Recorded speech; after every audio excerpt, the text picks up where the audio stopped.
إن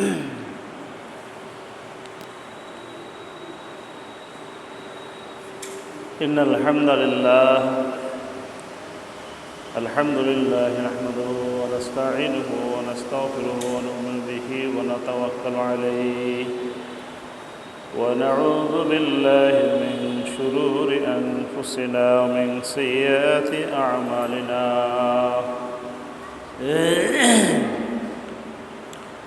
من يهده الله فلا مضل له ومن يضلله فلا هادي له ونشهد أن لا إله إلا الله وحده لا شريك له ونشهد أن محمدًا عبده ورسوله الذي أرسل رسوله بالحق بشيرا ونذيرا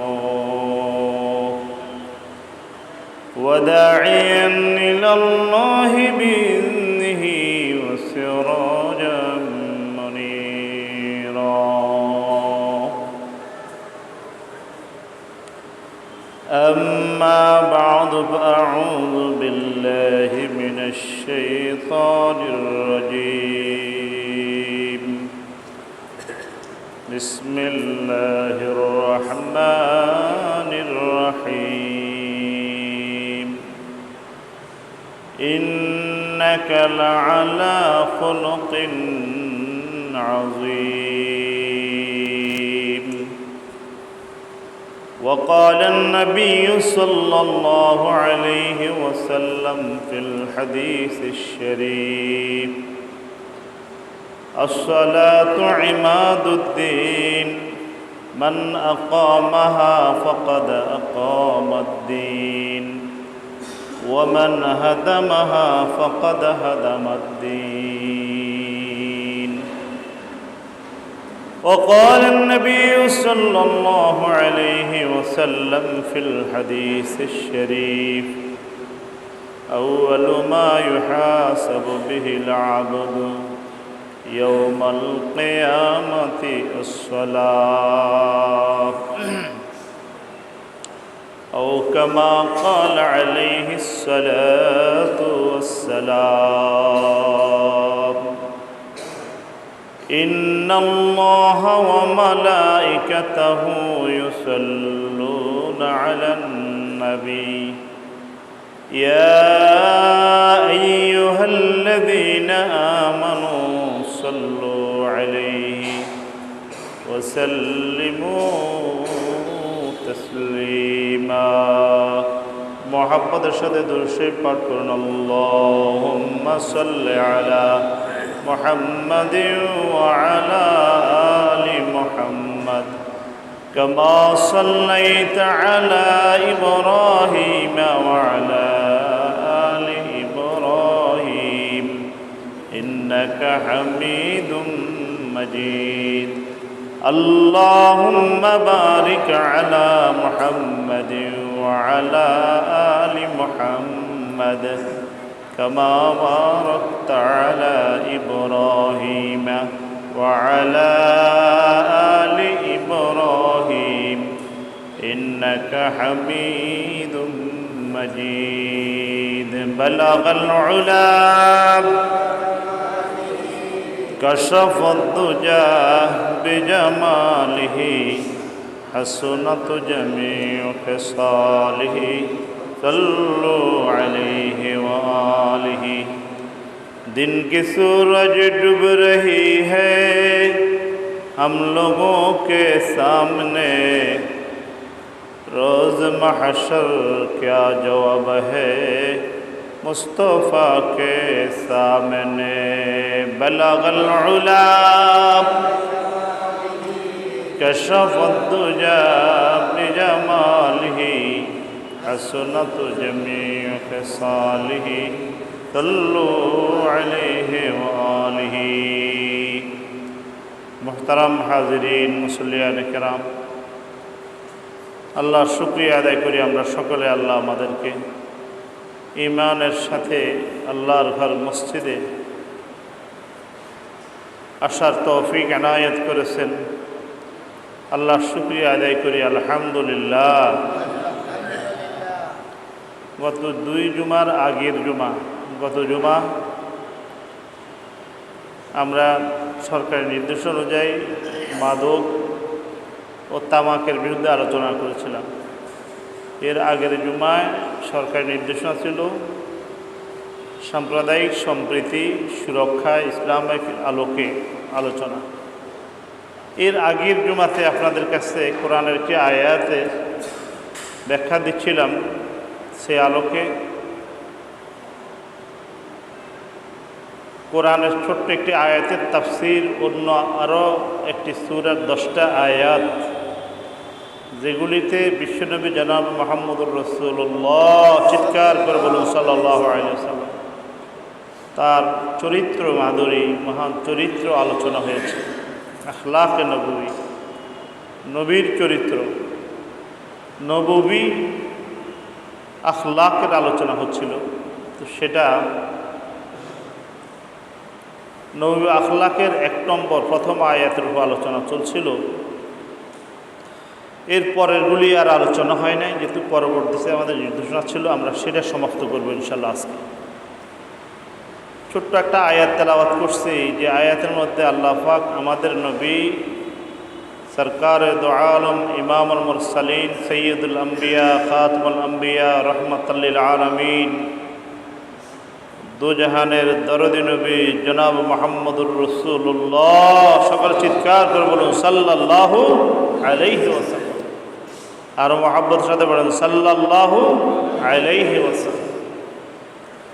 হুজুরের শানে আল্লাহ পাক বলেন ইন্নাকা লাআলা খুলুকিন আযীম। হে নবীজি, আপনাকে একটা বড় সম্পদ দান করেছি, সেটা হলো মহান সৎ চরিত্র। মহান চরিত্র আপনাকে আমি দান করে মহান চরিত্রের উপর অধিষ্ঠিত করেছি। সুবহানাল্লাহ। খুলক আযীম, এই খুলক আযীম মহান চরিত্রে, এটাই দুনিয়ার মানুষের অভাব ছিল। মানুষ ছিল নামকে, কিন্তু মানুষের যখন আখলাক ছিল না, তখন আখলাকের প্রতিচ্ছবি, আদর্শের নমুনা আমাদের নবী, সোনার নবী মুহাম্মদুর রাসূলুল্লাহ সাল্লাল্লাহু আলাইহি ওয়াসাল্লাম পাঠিয়েছেন। এই জন্য আল্লাহ পাক বলেছেন, জগতের মানুষকে লক্ষ্য করি, লাকাদ কানা লাকুম ফি রাসূলিল্লাহি আসওয়াতুন হাসানা। হে বিশ্বের মানব জাতি, এই পৃথিবীতে যদি তোমরা ভালো মানুষ রূপে পরিচিতি লাভ করতে হয়, ভালো থাকতে চাও, ভালো মানুষ হতে চাও, তবে একটা মডেল অনুসরণ করো। এটা হলো আমার পাঠানো নবী মুহাম্মদুর রাসূলুল্লাহ সাল্লাল্লাহু আলাইহি ওয়াসাল্লাম। তার জীবন আদর্শের মধ্যেই তোমাদের জন্য নমুনা আর মডেল রেখেছি। মৃত্যু পর্যন্ত যারা তা অনুসরণ করবে, তাদের এই জগতের এবং পরজগতে দোনো জাহানের জীবন কামিয়াব হয়ে যাবে। সুবহানাল্লাহ।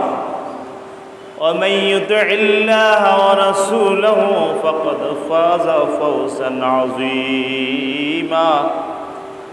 যারা আল্লাহর পরে রাসূলের পূর্ণাঙ্গ অনুসরণ করবে, তারাই মহান সফলতাকামী, সবচেয়ে সফল মানুষ। কোন সুবহানাল্লাহ। এই বিষয়টা আলোচনা করতেছিলাম। খুলক আযীমের ব্যাখ্যা আমাদের আয়েশা সিদ্দিকা রাদিয়াল্লাহু তাআলা আনহাকে সাহাবায়ে কেরাম জিজ্ঞাসা করছিলেন, ইয়া উম্মাল মুমিনিন, হে আমাদের মা জননী, আপনি একটু বলুন, কাইফা কানা খুলক রাসূলিল্লাহি সাল্লাল্লাহু আলাইহি ওয়াসাল্লাম। কোরআনে যে খুলক আযীম মহান চরিত্রের ঘোষণা আল্লাহ দিয়েছেন, নবীজিকে দান করেছেন, সেটা কেমন ছিল? যেহেতু আপনি সহধর্মিণী, আপনি রাসূলের সবচেয়ে প্রিয় স্ত্রী, প্রিয়তমা, কলিজার টুকরা ছিলেন, এজন্য আপনি বিশ্বনবী সম্পর্কে বলতে পারবেন। কাইফা কানা খুলক রাসূলিল্লাহি সাল্লাল্লাহু আলাইহি ওয়াসাল্লাম। আমাদের আয়েশা রাদিয়াল্লাহু তাআলা আনহা পর্দার আড়াল থেকে জবাব দিয়ে দিলেন, কানা খুলকুহু আল কোরআন। ও সাহাবীরা, তোমাদের আমাদের নবীজি রাহমাতুল লিল আলামিনের মহান চরিত্র ছিল পবিত্র কোরআন। কোরআন যাই বলেছে তিনি তার জীবনে তাই করেছেন। কোরআনই ছিল তার চরিত্র, আর কিছু না। সাহাবায়ে কেরাম সংক্ষেপে রাসূলের চরিত্রের কথা বলার জন্য বলেছেন। আম্মা জান আয়েশা রাদিয়াল্লাহু তাআলা তখন কোরআনে কারীমের 18 নম্বর সূরা মুমিনুনের প্রথম থেকে 10 নম্বর আয়াত পর্যন্ত তেলাওয়াত করে সাহাবায়ে কেরামকে শুনাইলেন আর বললেন, এই 10টি আয়াতের ভিতরে মানব জাতির 8টা গুণ আর সিফাত বর্ণনা করেছেন আল্লাহ তাআলা। এই 8টি জিনিসই হলো একজন মানুষের মহান চরিত্র। সুবহানাল্লাহ। এই 8টা গুণ যে মানব অর্জন করবে সেই পৃথিবীতে যেমন কামিয়াব হবে, পরজগতেও তার কামিয়াব, দুনিয়াতেও সে সফল কাম, আখিরাতেও সে সফল কাম। এই প্রথম গুণটা আপনাদের সামনে 2 জুমার আগে বলেছিলাম। প্রথম গুণটি ছিল এই বিশ্বের মানুষের সফলতার জন্য। সেটা কি? সেটা হলো ঈমান বিল্লাহ, কদ আফলাহাল মুমিনুন। সমস্ত মানব কামিয়াব হবে, সমস্ত মানুষ সফল কাম হবে যদি সমস্ত মানুষ কালেমা পড়ে না, লা ইলাহা ইল্লাল্লাহু মুহাম্মাদুর রাসূলুল্লাহ। আল্লাহকে বিশ্বাস করে, রসুলকে নবী হিসাবে বিশ্বাস করে। এটা হলো সংক্ষেপ কালেমার ঈমান। ঈমানের তাফসিল আরও আছে। আমানতু বিল্লাহে, 1 নম্বর আল্লাহর প্রতি বিশ্বাস। 2 নম্বর মালাইকাতিহি, আল্লাহর যত ফেরেশতা আছে সবগুলির প্রতি ঈমান আর বিশ্বাস। আজরাইল, ইসরাফিল, জিবরাইল, যত ধরনের মিকাইল, যত ফেরেশতা আছে সকলের প্রতি ঈমান। মালাইকাতি ও কুতুবিহি, আসমানে যত কিতাব আছে সমস্ত কিতাবের প্রতি বিশ্বাস। ওয়াল ইয়াউমিল আখির, পরকালের প্রতি বিশ্বাস। এই জগতেই শেষ নয়, এই পৃথিবীতে ত্যাগ করার পরে আরও একটা জগৎ আছে। এটা হলো ইয়াউমুল আখিরা, আখিরাতের জগৎ। সেখানে আমাকে দাঁড়াতে হবে, পুনর্জীবন দেওয়া হবে। সেখানে আল্লাহর দরবারে 60-70 বছরের হায়াতের হিসাব আল্লাহ তাআলার দরবারে দাঁড়িয়ে দিতে হবে। ওয়া আম্মা মান খাফা মাকাম রাব্বিহি ওয়া নাহান নাফসা আনিল হাওয়া ফাইন্নাল জান্নাতা হিয়াল মাওয়া। এটা হলো ঈমান, আখিরাতের প্রতি বিশ্বাস, যে আমার সংক্ষিপ্ত জীবনের প্রত্যেকটা কথা, প্রত্যেকটা কাজ, এটা আখিরাত আছে, সেখানে হিসাব হবে। ওয়াল ইয়াউমিল আখির ওয়াল কদরি খাইরিহি ওয়া শাররিহি, ভালো এবং মন্দের, ভাগ্যের, তার প্রতি বিশ্বাস স্থাপন করা। ভালো এবং মন্দ দুনিয়া বাহ্যিকভাবে যাই দেখি না কেন, শেষমেশ বিশ্বাস করতে হবে মিনাল্লাহি তাআলা। কার পক্ষ থেকে? ভালো হয়েছে ভালো, খারাপ হয়েছে সব কিছু আল্লাহর পক্ষ থেকে। শেষ মুহূর্তের ঈমান এটা। ওয়াল ইয়াউমিল আখির ওয়াল কদরি খাইরিহি ওয়া শাররিহি মিনাল্লাহি তাআলা ওয়াল বা'স বা'দাল মাউত, মৃত্যুর পরে আবার পুনরুত্থানের প্রতি বিশ্বাস। এই ঈমান 1 নম্বর সফলতার জন্য মানব জাতির প্রথম চরিত্র হইল আল্লাহর প্রতি ঈমান, আখিরাতের উপরে ঈমান। এই ঈমান আনার পরে 2 নম্বর রাসূলের চরিত্র কোরআন ঘোষণা করছে, আল্লাযীনা হুম আনিল লাগwi মুরিদুন আল্লাযীনা হুম ফি সালাতিহিম খাশিউন। 1 নম্বর তো ঈমান, এ বিশ্বাস করছি পরকাল আছে, ফেরেশতা আল্লাহ বানাইছেন, জান্নাত আছে, জাহান্নাম আছে, ভালো মন্দের তাকদীর। বিশ্বাস করার পরে পাঁচ ওয়াক্ত নামাজ, সালাওয়াত খামসা, পাঁচ ওয়াক্ত নামাজের প্রতি ইয়াকিন করে সেটাকে সময় মতো আল্লাহর ভয় নিয়ে বিনম্র চিত্তে, বিনম্র দিলে আল্লাহ তাআলার দরবারে দাঁড়িয়ে পাঁচ ওয়াক্ত সালাত আদায় করা। সুবহানাল্লাহ। দ্বিতীয় নম্বর চরিত্র, একজন সফল মানুষের চরিত্র, চরিত্রবান মানুষের 2 নম্বর বিষয় আল্লাহ পাক যেটা ঘোষণা করছেন, এর দ্বারা বোঝা যায় যত ভালো মানুষও হোক যদি নামাজ না পড়ে তাহলে সে কিন চরিত্রবান নয়। বহু দান সাদকা করে, বহুত কিছু, নামাজ পড়ে না। তাহলে চরিত্র হওয়ার ইমানের পরে 2 নম্বর যে আল্লাহ ঘোষণা করেছেন চরিত্রবান মানুষের 2 নম্বর বৈশিষ্ট্য আর গুণ হইল 5 ওয়াক্ত নামাজ খুশুর সাথে আদায় করা, আল্লাহ তাআলার ভয় নিয়ে আদায় করা। যে ব্যক্তি 5 ওয়াক্ত নামাজ আদায় করে সে ব্যক্তি পূর্ণাঙ্গ সচ্চরিত্রের 2 নম্বর ঘর পূরণ করলো, 2 নম্বর বৈশিষ্ট্য তার জীবনে আসলো। নামাজি ব্যক্তি অবশ্যই চরিত্রবান, কিন্তু নামাজের পরে আরও কিছু চরিত্রের আরও কিছু গুণবালী আছে পূর্ণাঙ্গ চরিত্রবান হওয়ার জন্য, সেটা সামনে আসতেছে।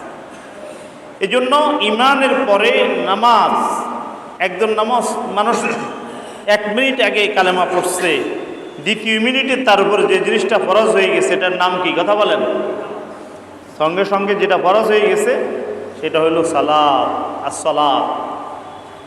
প্রাপ্তবয়স্ক আকেল বালেগ সুস্থ সবল একজন ইমানদার পুরুষ আর নারীর উপরে নামাজ ফরজ, ফরজ মানে আবশ্যকীয়, পালন করতেই হবে যে কোনোভাবে।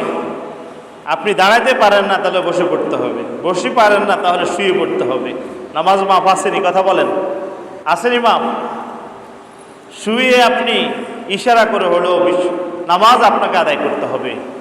1,24,000 পয়গম্বরের উপর, সমস্ত উম্মতের উপর যে জিনিসটা কম্পালসারি ছিল, যেটা সকলের জন্য আবশ্যকীয় পালনে ছিল, যে ইবাদতটা ছিল, সেই ইবাদতের নাম কি? নামাজ। হুজুর বলতেছেন প্রত্যেক জাতির একটা ট্রেডমার্ক থাকে, মার্কা থাকে। ইমানদারের মার্কা হলো আসসালাত, নামাজ। সুবহানাল্লাহ। এই জন্য যারা খাঁটি 5 ওয়াক্ত নামাজি হবে তাদের একটা মার্কা কপালে থাকবে। এটা দুনিয়াতে কেউ পড়তে পড়তে হয়ে যায়, আর এমনিই ময়দানে মাহশরে তাদের এখানে একটা নূর জ্বলবে। সুবহানাল্লাহ পড়েন, একটা চিহ্ন হবে। কোরআন আল্লাহ বলেন সীমাহুম ফি উজুহিহিম মিন নাসারিস সুজুদ, তাদেরকে সেদিন চেনা যাবে তাদের কপালের মধ্যে সিজদার আসর চিহ্ন দেখা যাবে। কোন সুবহানাল্লাহ। ওই চিহ্ন থেকে নূর ঝলক মারবে, আলোকিত হবে, ওই আলো দিয়ে সে জান্নাতের পথ দেখতে পাবে। কোন সুবহানাল্লাহ। নূরুহুম ইয়াসআ বাইনা আইদিহিম। এজন্য নামাজ মাফ নাই। 5 ওয়াক্ত নামাজ প্রাপ্তবয়স্ক একজন ইমানদারের উপর ফরজ। এই নামাজ আমরা আদায় করতে হবে। আপনি যেমন আদায় করবেন আপনার স্ত্রী ছেলে সন্তানদেরকে এই নামাজ আদায় করার জন্য আদেশ দেওয়া, উদ্বুদ্ধ করে করতে বাধ্য করা আপনার উপর, এটা ফরজ করছেন কে? কারণ আপনি নিজে বাঁচলে হবে না, আপনার পরিবারকেও বাঁচাবেন। বলে আমি খেয়ে আমি বাঁচবো, আমি চলে যাবো, এটা ইসলাম বলে নাই। কু আনফুসাকুম ওয়া আহলিকুম নারা। ইয়া আইয়ুহাল্লাযীনা আমানু, হে ঈমানদার নরনারী মুসলমান বান্দা বান্দিগণ, কু আনফুসাকুম, তোমরা নিজেরাও বাঁচো, ওয়া আহলিকুম নারা, তোমার পরিবার পরিজনকেও জাহান্নামের আগুন থেকে বাঁচাও। এখন আপনি নামাজ পড়েন 5 ওয়াক্ত, আপনার ছেলে পড়ে না, আপনি দায়িত্ব পালন করলেন না। আপনার ছেলে মদ খায় কিন্তু আপনি তাই কোনোদিন তাকে মদ থেকে দূরে রাখলেন না। আপনার ছেলে জুয়া খেলে, আপনি তাকে কোনোদিন বললেন না। আপনার ছেলে হারাম উপার্জন করে, আপনি কোনোদিন বললেন না। আমি বাঁচার কোনো উপায় আছে কিনা? কথা বলেন। স্বয়ং বিশ্ব নবীকে আল্লাহ বলতেছেন ওয়ামুর আহলাকা বিসসালাত, নবী আপনি তো নামাজ আদায় করবেনই, আপনার পরিবার পরিজনকে, ফ্যামিলিকে নামাজের উপর আপনি আদেশ করুন। এজন্য যখন 7 বছর হয় নামাজের জন্য তাকিদ, 10 বছর হলে তাকে নামাজের জন্য মসজিদে নিয়ে আসা, তাকে নামাজের জন্য বলা, আদেশ দেওয়া ইসলামের হুকুম। 15 বছর থেকে সে নামাজ অবশ্যই তার জন্য করতেই হবে। কেউ তো বলছেন যে 10 বছর হলে মৃদুভাবে প্রহার করো, হালকা, যে কেন নামাজ পড়ো না। এখন যেই বাবা যেই মা সন্তান 15-20 বছর হয়ে গেছে জীবনে নামাজের জন্য তাকিদ করে নাই, সন্তানকে এসএসসি পাস করাইতে হবে, জিপি 5 পাইতে হবে, এটার জন্য যত চেষ্টা, 5 ওয়াক্ত নামাজ সে পড়তে হবে, সত্য বলতে হবে, এই চেষ্টা কি বাবা মা আমরা কতটুকু করছি? আপনি ভালো বুঝছেন জিপি 5 পাইলে ভালো একটা চাকরি পাবে, গোল্ডেন জিপি 5 A+ পাইলে এটাই ভালো বুঝছেন, কিন্তু 5 ওয়াক্ত নামাজের পুরস্কার যে আল্লাহ তাআলা আখিরাতে দেবেন, না পড়লে যে শাস্তি আছে, এই প্রেরণায় তাকিদে উৎসাহ আপনি আব্বা আম্মা আপনি দিয়েছেন কিনা এই হিসাবও কার কাছে দিতে হবে? রাসূলকে বলেছেন ওয়ামুর আহলাকা বিসসালাত, আপনার ফ্যামিলিকে নামাজের প্রতি আদেশ করুন, ওয়াসতাবির আলাইহা, এবং আপনি নিজে এর উপর অবিচল থাকুন, আপনি নিজে থাকুন। এজন্য হাজিরিন মুসল্লিয়ানে কেরাম, নিজের ছেলে মেয়ে নায়না নাতি নাতনি যারা আছে আপনার আশপাশ, তাদেরকেও নামাজের দাওয়াত, এটা গুরুত্বপূর্ণ ইবাদত। আবার পুত্রবধূ নামাজ পড়ে না, আপনার দায়িত্ব রয়েছে। পুত্রবধূ এটা বলতে পারবে না যে আমি না পড়লে কি, কারণ তুমি না পড়লে যদি আযাব হয় তাহলে এদেরও দায়িত্ব আছে, শাশুড়ি বলতে হবে, শ্বশুর বলতে হবে, কারণ তোমার কারণে তাও জাহান্নামের আগুনে জ্বলবে এবং তারাও জবাবদিহি স্বীকার করতে হবে। এজন্য কোনো পুত্রবধূ এই কথা বলতে পারে না আমাকে কেন নামাজের জন্য বলবে, আমারটা আমি পড়বো, আমার জান্নাতে আমি যাব না। এখানে দায়িত্ব আছে, পরিবার সমাজ দায়িত্ব দিয়েছেন কে? আলা কুল্লুকুম রাইন ওয়া কুল্লুকুম মাসউলুন আন রাইয়াতিহি। বিশ্বনবী বলেন সাবধান, তোমাদের সকলে দায়িত্বশীল, আর স্ব দায়িত্ব সম্পর্কে তোমাদেরকে জিজ্ঞাসা করা হবে, তোমরা জিজ্ঞাসিত হবে। পিতা তার সন্তানদের ব্যাপারে দায়িত্ব জিজ্ঞাসা করতে হবে, মা হবে সন্তানদের ব্যাপারে, এভাবে যে যে পদে আছে তাকে তার সম্পর্কে, তার অধীনস্থ সম্পর্কে জিজ্ঞাসা করবেন কে? মালিক ইয়াউমিদ্দিন, বিচারের একটা দিবস আছে। নামাজের প্রতিদিনই তো আমরা বিশ্বাস করি, স্বীকার করি যে আখিরাত আছে, সেখানে আমাদের বিচার মুখোমুখি হবে, সেদিন জিজ্ঞাসিত হবে। এজন্য দ্বিতীয় চরিত্রের দ্বিতীয় ধাপ হলো সালাত। হুজুর বলেন নামাজ হলো দিনের খুঁটি স্বরূপ, যে নামাজ কায়েম করলো সে যেন দিন কায়েম করলো। নামাজ না কায়েম করে যদি কেউ দিন কায়েমের কথা বলে তাহলে তার এটা মিথ্যা দাবি এবং কখনো দিন কায়েম হবে না। আসসালাতু ইমাদুদ্দিন, মান আকামাহা ফাকাদ আকামাদ্দিন। আউয়ালু মা ইউহাসাবু বিল আবদু ইয়াউমাল কিয়ামাতিস সালাহ। কিয়ামতের দিন সর্বপ্রথম নামাজেরই হিসাব হবে, নেওয়া হবে। হুজুর সাল্লাল্লাহু আলাইহি সাল্লাম কত গুরুত্বপূর্ণ বিষয় হলে একদিন হুজুর সাল্লাল্লাহু আলাইহি সাল্লাম বলতেছেন, মসজিদে ঢুকছে, দেখছে জামাতে নামাজ মুসল্লি কম। হুজুর সাল্লাল্লাহু আলাইহি সাল্লাম সম্ভবত ইশার সালাতে মুসল্লি কম।